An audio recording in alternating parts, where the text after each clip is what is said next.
لو الايد مش مكبره حجم الجسم والايد مش في الوضع الطبيعي انت مش هتشوف الكره. لكن معنى ان انت تشوف الكره من الزاويه دي معنى كده ان الايد مكبره حجم الجسم. وفي الاخر طبعا اول حاجه نشوفها مع بعض هنا فاول لصالح النادي الاهلي. بص بقى لعيب نادي بيراميدز هتلاقي عامل التحام في قدم لعيب النادي الاهلي. طبعا الكره بعيده عن لعيب بيراميدز وهنا في تعمد ان هو يلعب على قدم لعيب النادي الاهلي زي ما احنا مش شايفين مع بعض. والكره دي لعيب النادي الاهلي اتصاب فيها وما كملش المباراه. بص زي ما احنا مش شايفين مع بعض هنا اهوت ادي تكمله اللعبه والالتحام موجود. طيب هنا الحكم بقى حسب فاول بدون انذار زي ما احنا مش شايفين مع بعض. طبعا لعبه زي ديت فيها تدخل بقوه وفيها تعمد ان انت تلعب على قدم اللعيب، كان لازم الحكم يديله انذار. لكن هنا الحكم حسب فاول بدون انذار. نروح للحاله اللي بعديها وهنا فاول على لعيب النادي الاهلي. هنشوف مع بعض هنا هتلاقي لعيب الاهلي لعب الكوره وبعد كده حصل التحام والحكم حسب فاول زي ما احنا شايفين مع بعض. وصل للكوره لعيب النادي الاهلي وبعديها على طول الحكم حسب فاول على اللاعب النادي الاهلي. نروح للحاله اللي بعديها وهنا فاول على لاعبي النادي الاهلي. هنشوف مع بعض هتلاقي فيه استخدام باليد وطبعا هنا الفاول سليم وقرار الحكم قرار سليم. نروح بقى للحاله اللي بعديها نشوف مع بعض هنا هتلاقي برضو لعيب النادي الاهلي وصل للكره زي ما احنا مش شايفين مع بعض. وهتلاقي بقى لاعب بيراميدز داخل برجليه في ركبه لاعبي النادي الاهلي. طبعا تدخل بقوه في لعبه زي دي الحكم ما يحسبش فيها اي حاجه. طبعا قرار غريب. هنا ما فيش حاجه اسمها التحام طبيعي. يعني التدخل بالطريقه دي ما فيهوش حاجه اسمها التحام طبيعي وما فيش حاجه اسمها بتحصل بره. لان لو انت شفت ان اللعبه دي التحام طبيعي يبقى اللعبه دي برضو التحام طبيعي. هنا لعيب النادي الاهلي لعب الكوره يبقى دي التحام طبيعي. لكن انت حسبت هنا فاول. فشايف ازاي دي التحام طبيعي؟ يعني التدخل بقوه ده لا يمكن يكون التحام طبيعي. طبعا هنا كان لازم الحكم يحسب فاول لكن هنا ما حسبش اي حاجه في اللعبه ديت.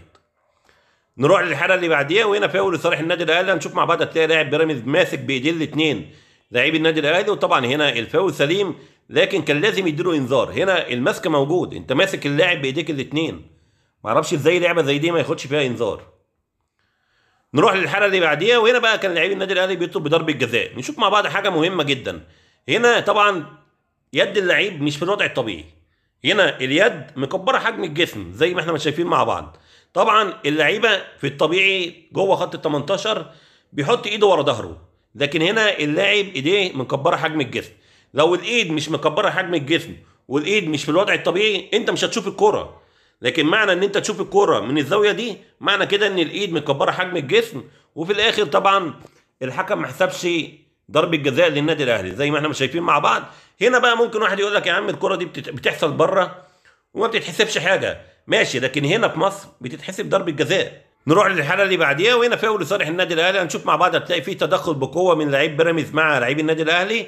طبعا هنا الحكم حسب فاول واداله انذار. هنا طبعا في تهور. شوف بقى اللعبه اللي بعديها هتلاقيها زيها بالظبط. هنا برضو لعيب بيراميدز داخل بتهور لكن هنا الحكم ما حسبش شيء الا الفاول بس. طب هنا انت اديته انذار طبعا قرار سليم. هنا برضو كان لازم اللاعب ياخد انذار في اللعبه ديت لكن هنا الحكم حسب فاول بدون انذار مع ان هنا برضو في تدخل بقوه من لعيب بيراميدز. نروح للحاله اللي بعديها والحاله دي مهمه جدا. برضو هنا لعيب النادي الاهلي اتصف في اللعبه ديت ولعب.